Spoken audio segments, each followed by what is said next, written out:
धीरे धीरे धीरे धीरे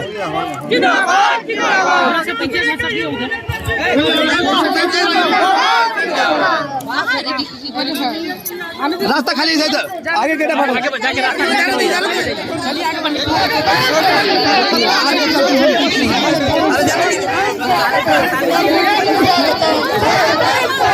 प्रफुल्ल मांझी जी स्वागतम प्रफुल्ल मांझी जी स्वागतम राजेश कुमार मांझी जी स्वागतम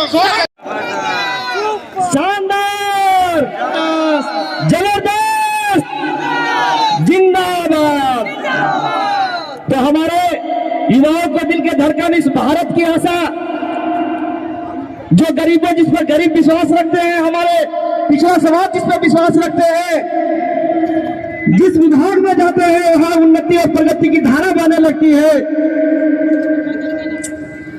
हमारे पूरे भारत नहीं पूरे विश्व के एक आस जो हमारे मार्गदर्शक थे माननीय पूर्व बिहार के मुख्यमंत्री जीतन राम मांझी के पुत्र संतोष कुमार सुमन मांझी जी जो कई बार मंत्री और कई बार विधायक रह चुके, उनकी वक्तव्य सुनना चाहेंगे आप लोग?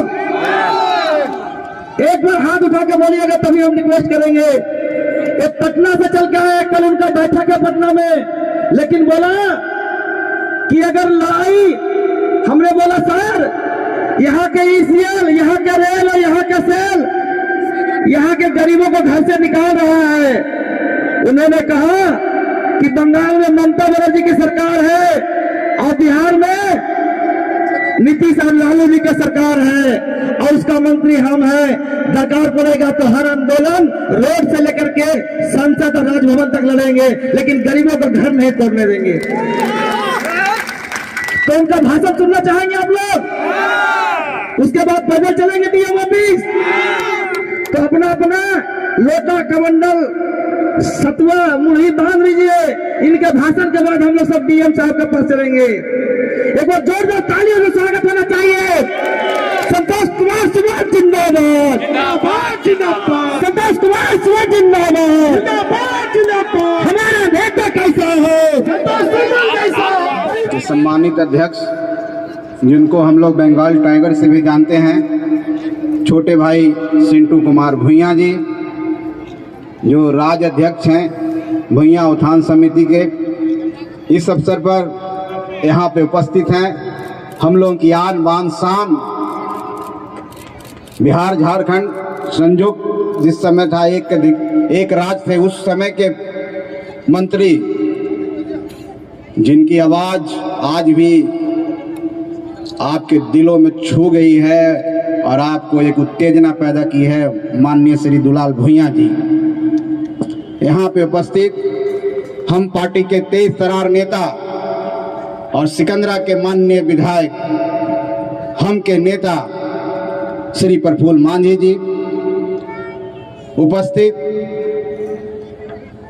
जो भुइयां समाज के बारे में आपको विस्तार से बताया। उन्होंने कहा कि मेरे पास इतनी जानकारी है और गजट का सारा मेरे पास कॉपी है।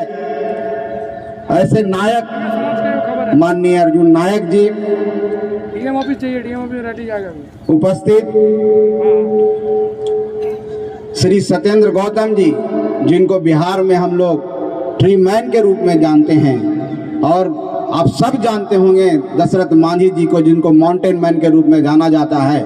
उनके अनुयायी और उनके पद चिन्हों पर चलने के लिए इन्होंने ठाना है कि हम बाबा साहेब दशरथ मांझी जिनको हम लोग कहते हैं, जो गेलौर की धरती गया की धरती से जन्मे हैं, जो पत्थर का सीना चीर के पहाड़ का सीना चीर करके एक रास्ता बनाया है, उनको भारत रत्न दिलवाने के लिए आने वाला 5 फरवरी को ये पैदल यात्रा करने वाले हैं। वो हमारे सत्येंद्र गौतम जी जो मंच पर उपस्थित हैं। यहाँ पे उपस्थित हैं श्री सुखदेव विद्रोही जी जो इस समाज के सम्मानित नेता हैं।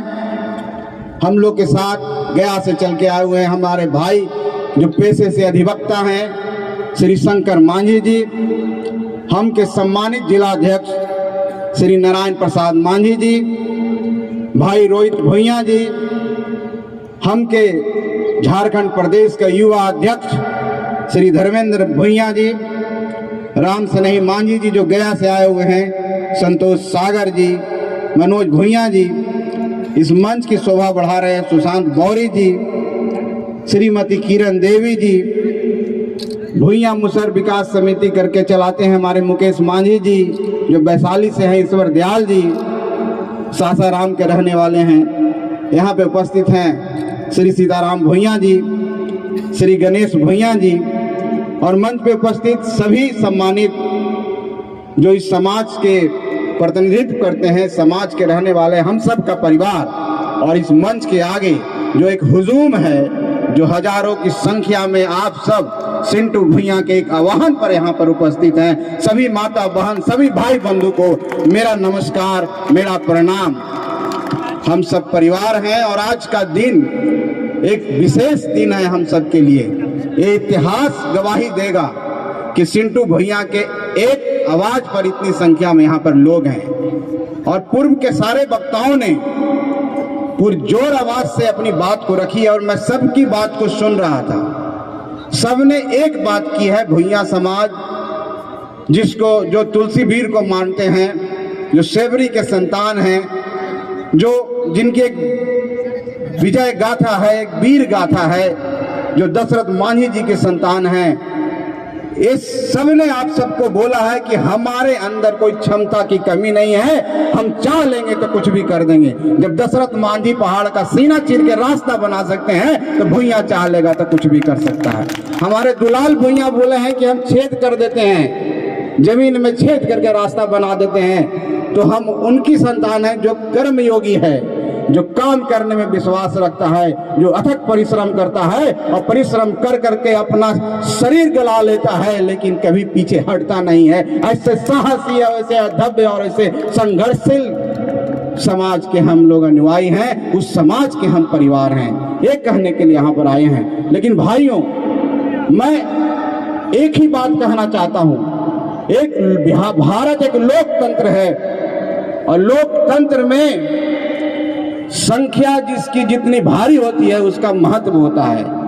और हमारी संख्या इतनी ज्यादा है पूरे देश में, खास करके बिहार में, झारखंड में, बंगाल में, उड़ीसा में, नेपाल में भी हम लोग बगल में हैं। हर जगह हमारी संख्या है और हम लोग की एक वीर गाथा है, शौर्य गाथा है। हम लोग के पूर्वज ने करके दिखाया है कि हम लोग वीर पुरुष हैं, हमारे पूर्वज लड़ाई लड़े हैं, हमारे पूर्वज अंग्रेजों को भगाने का काम किया है। हम आदिवासी समाज से आते हैं, हमारे साथ जो है बौरी समाज के हैं, घटवाल समाज के हैं, हम लोग एक जैसे हैं और इतनी संख्या में हैं। लेकिन आज हम क्यों पिछड़े हुए हैं, हम आगे क्यों नहीं जा पा रहे हैं? सिर्फ बड़ी बड़ी बातें करने से काम नहीं होगा भाइयों।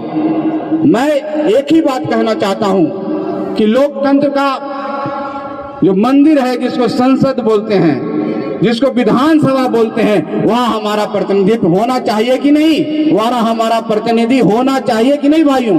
जब तक आपका प्रतिनिधि वहां नहीं होगा, आप मंच पर बोलते रह जाएंगे लेकिन आपका भला नहीं होगा, क्योंकि वहीं से कानून बनता है, वहीं से रास्ता दिल्ली की ओर जाता है। तो हम सबको एक होकर के सोचना होगा कि कैसे हम इस समाज को आगे बढ़ाएं जो सदियों से इस देश को आजादी दिलाने में अपनी भूमिका निभाया है। कब तक हम सूरज के पीछे पीठ करके खड़े रहेंगे? कब तक अंधियारों की तरफ हम जाते रहेंगे? कब तक हम अंधियारों के बोझ के तले अपना कमर झुकाते रहेंगे? अब समय आ गया है कि सूरज के सामने सीना तान करके खड़े हो जाएं, क्योंकि ये शहर बनाने में मेरा भी उतना योगदान है जितना उनका योगदान था, जो आज राज कर रहे हैं और शासन कर रहे हैं। हमको सूरजमुखी के पौधा बनना चाहिए, क्योंकि जब तक सूरज की रोशनी आपको नहीं मिलेगी तब तक आप खिलखिलाएंगे नहीं, जब तक आप बढ़ेंगे नहीं। तो उस तरह से हमको काम करना होगा।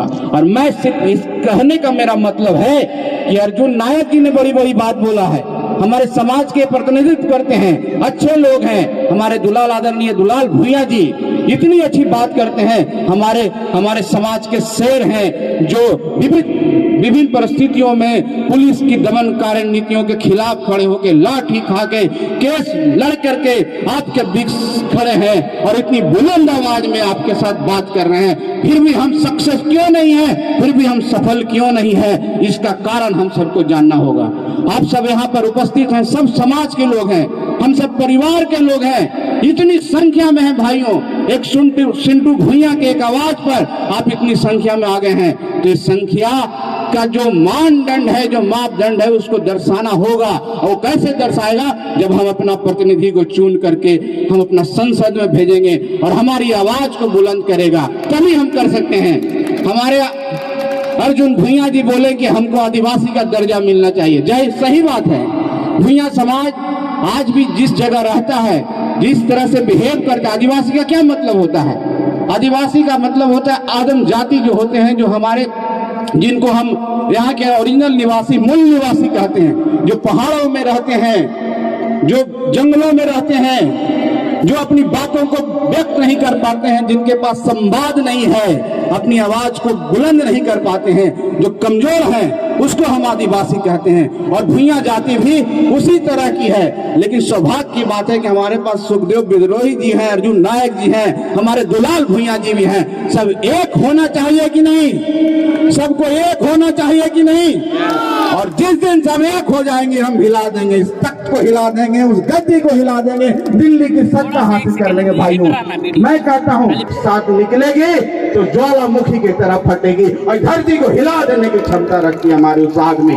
हमको आज भी संभल जाइए, ऐसे ही बोलते रहिएगा, घंटों बोलते रहिएगा, दिन भर बोलते रहिएगा, भुइयां समाज के बारे में गजब दिखाते रहिएगा, कोई आपको आदिवासी का दर्जा नहीं देगा, क्योंकि आपको राष्ट्रपति से मिलने के लिए समय ही नहीं देगा। उसके लिए ताकत चाहिए, उसके लिए दम चाहिए, और उसके लिए एकता चाहिए, और उसके लिए हम बनना होगा। आपको हम बनना होगा।